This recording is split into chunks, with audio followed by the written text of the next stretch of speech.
I'm going to tell you 5 reasons why your hand drill never works. Stick with me.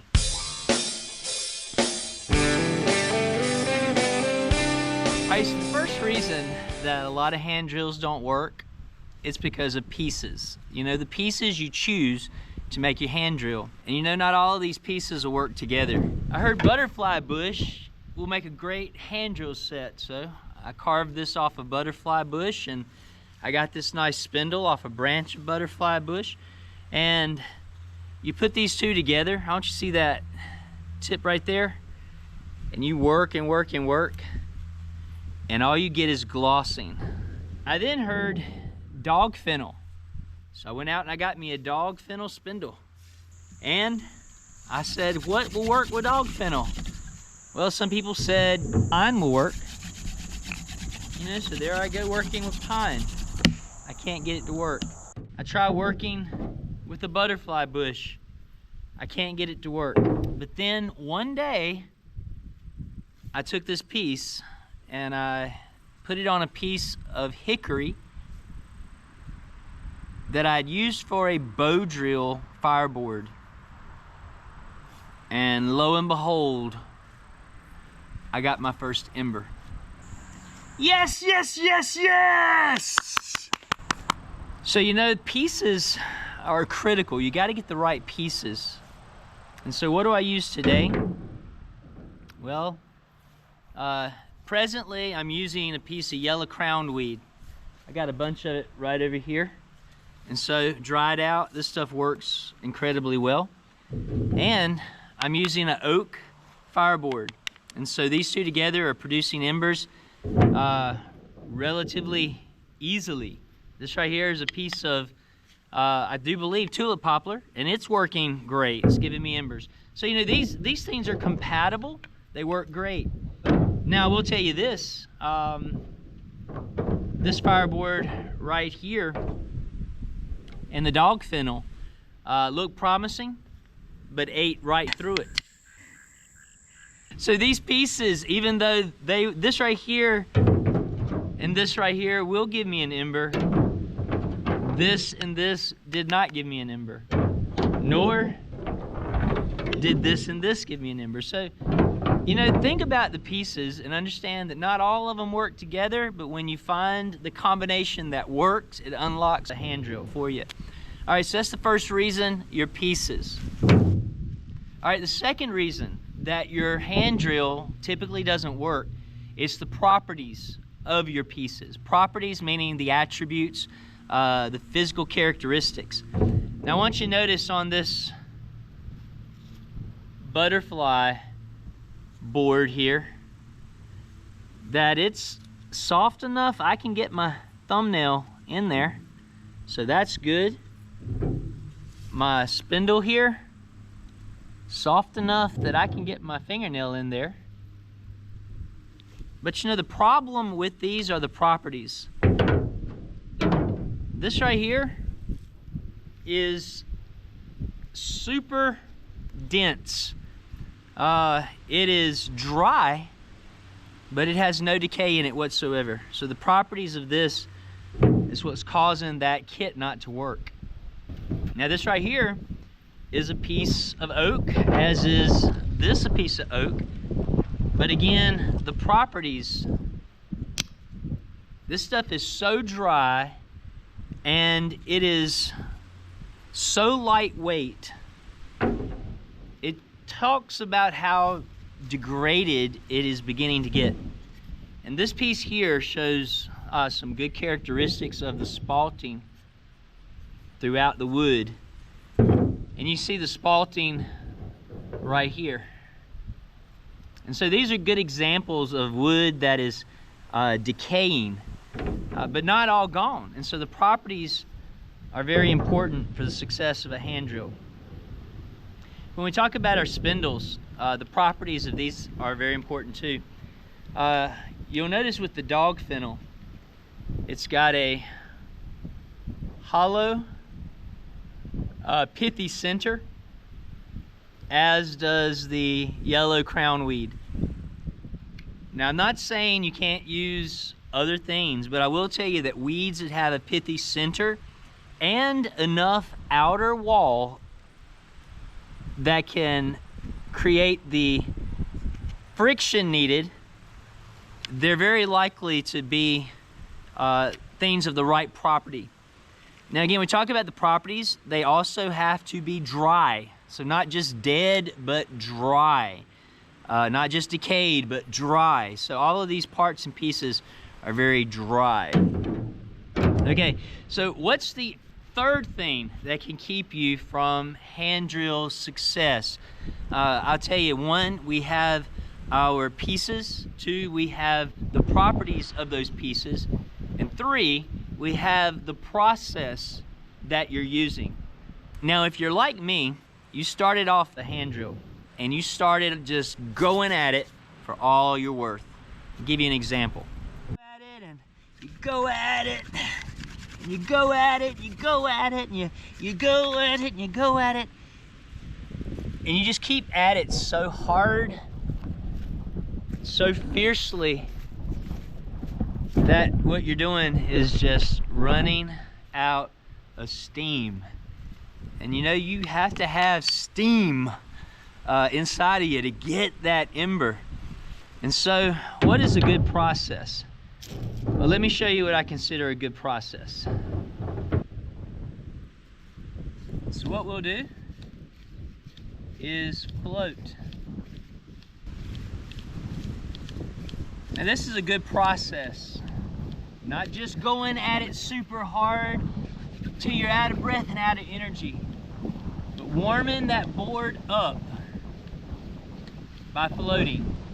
But it takes a lot of time to get it in our minds that we have to take our time and slowly warm that board up, and then get that board to temperature, and then we can actually start driving. So the fourth thing that you need is the pressure. You know, John with John Hand Drill Project, very instrumental in encouraging me and coaching me to get my first hand drill ember. He told me pressure is something that a lot of beginners fail to understand. And so when you're spinning that spindle, you have to put enough pressure in your hands that as you go down, you're pressing into that board. Now, if you've got good pressure, you've got pressure between your hands, and you're able to drive that board into... Do you guys hear that? Oh my goodness. We've got challenges. Let's see what we've, you know, we're in the midst of a bow drill, not a bow drill, cordless fire, cordless friction fire. And we put this challenge out, and now we are waiting to hear how well we scored in that. So here it is, here's the email. Level 3, you have our congratulations. Your cordless friction fire challenge is complete. And this is quite the accomplishment, we might add. In light of your progress, you're being rewarded a new type of advantage. This success has earned you a 1 extra try card. And that's new. For use in any of your future challenges. Please see the attachment. All right, so they got me a card to print off. That's pretty neat. All right, now let's take the time to branch away from fire making, at least for a moment. While scanning the interaction of your subscribers, an interesting challenge came to light. During last year's challenge, you alluded to your deer hunting endeavors, and this brings us to another aspect of survival, food sourcing. You'll be challenged to show us your hunt, your successful kill and recovery. Man, all right, more details to come. I like that. Well, let's start with the basics. For the level 1 food sourcing challenge, you're required to catch, clean, and cook, you guessed it, a fish. Sounds simple enough, right?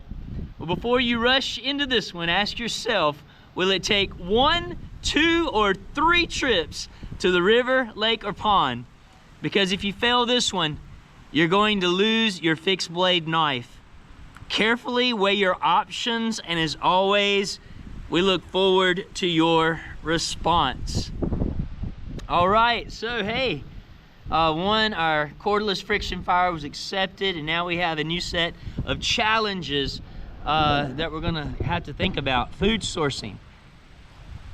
Man, and a self-filmed hunt. That's not gonna be easy.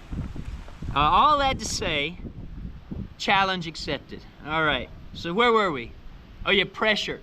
So again, if we're putting that pressure on the hand drill, we're actually able to create that friction that's needed, that heat and that friction. And you know, when we start getting the char to build up inside the little notch that we have cut out, we can get that dust in there and then really start heating that up and ignite that dust, get that ember going. So that pressure is the fourth reason your hand drill is likely not to be successful. Not always, but a lot of beginners have that issue, not having enough pressure. So what's the fifth reason your hand drill fails? Well, I'm gonna wrap two of them up into one. It's perseverance and it's patience. You know, when I think about perseverance, it's that mindset of not quitting. And then I think about patience because, you know, you've got to get through it. You've got to practice, and your hands are gonna get tired. Your hands are gonna get worn.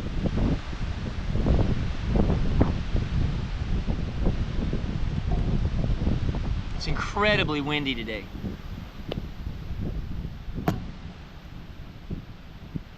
But your hands are gonna get worn, and you're gonna have to take the time to let them heal.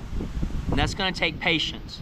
And so your hands need to recover, and then once they recover, you persevere and you go at it again. And you know, if you persevere and you put these principles into practice, there is a greater probability of success with your hand drill than you've ever had before. And I'm speaking from experience because it took me a year, not a year of being smart, not a year of being disciplined, but a year to get that first hand drill ember and hand drill fire. So wherever you're at in that journey, just don't stop, don't quit. Keep at it, and you're sure to get it. All right, so let's see if we can get an ember today and prove that the proof's in the pudding. All right, I'm going to float about 50 to 60 rotations. Then I'm going to drive, and I'm going to be watching for that smoke. Once I see what smoke's consistent, Koss told me to go another 15 seconds or so. So, you know, I put a lot of the principles I've heard, the tips I've heard, into practice, and a lot of times they pay off. All right, so let me find something here that's going to work good for an ember catch.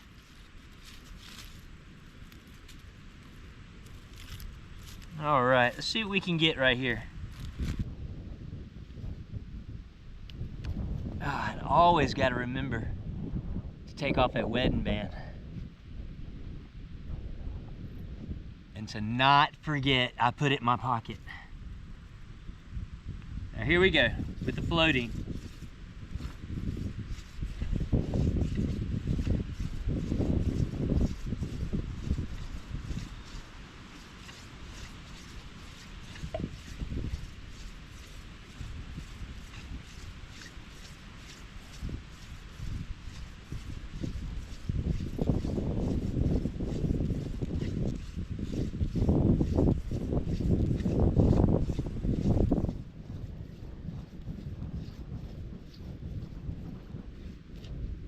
Whoops.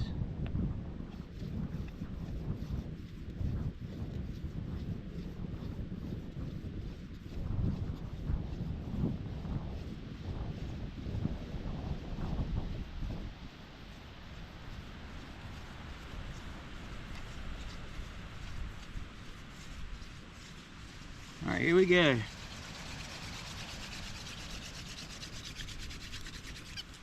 All right, already starting to see some smoke. It's very early on. So I'm driving down the shaft, putting pressure on the fireboard.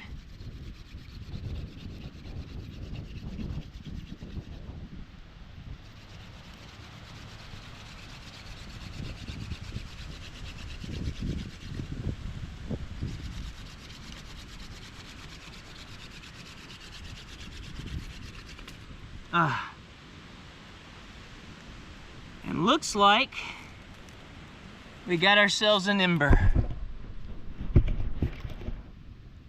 Look at that. Beautiful. Beautiful, beautiful little hand drill ember. And again, I'm not out of breath. My hands didn't hurt in that effort. It's just a lot of time that you put into practice, and then you get the product of success. Well now, thinking about this challenge, you know, I don't think you guys will see me next week, but I hope you see me soon. All right, this is Level 3 Readiness. Remind you, finish what you start, finish strong, and be ready for anything, because it's coming. Level 3, out.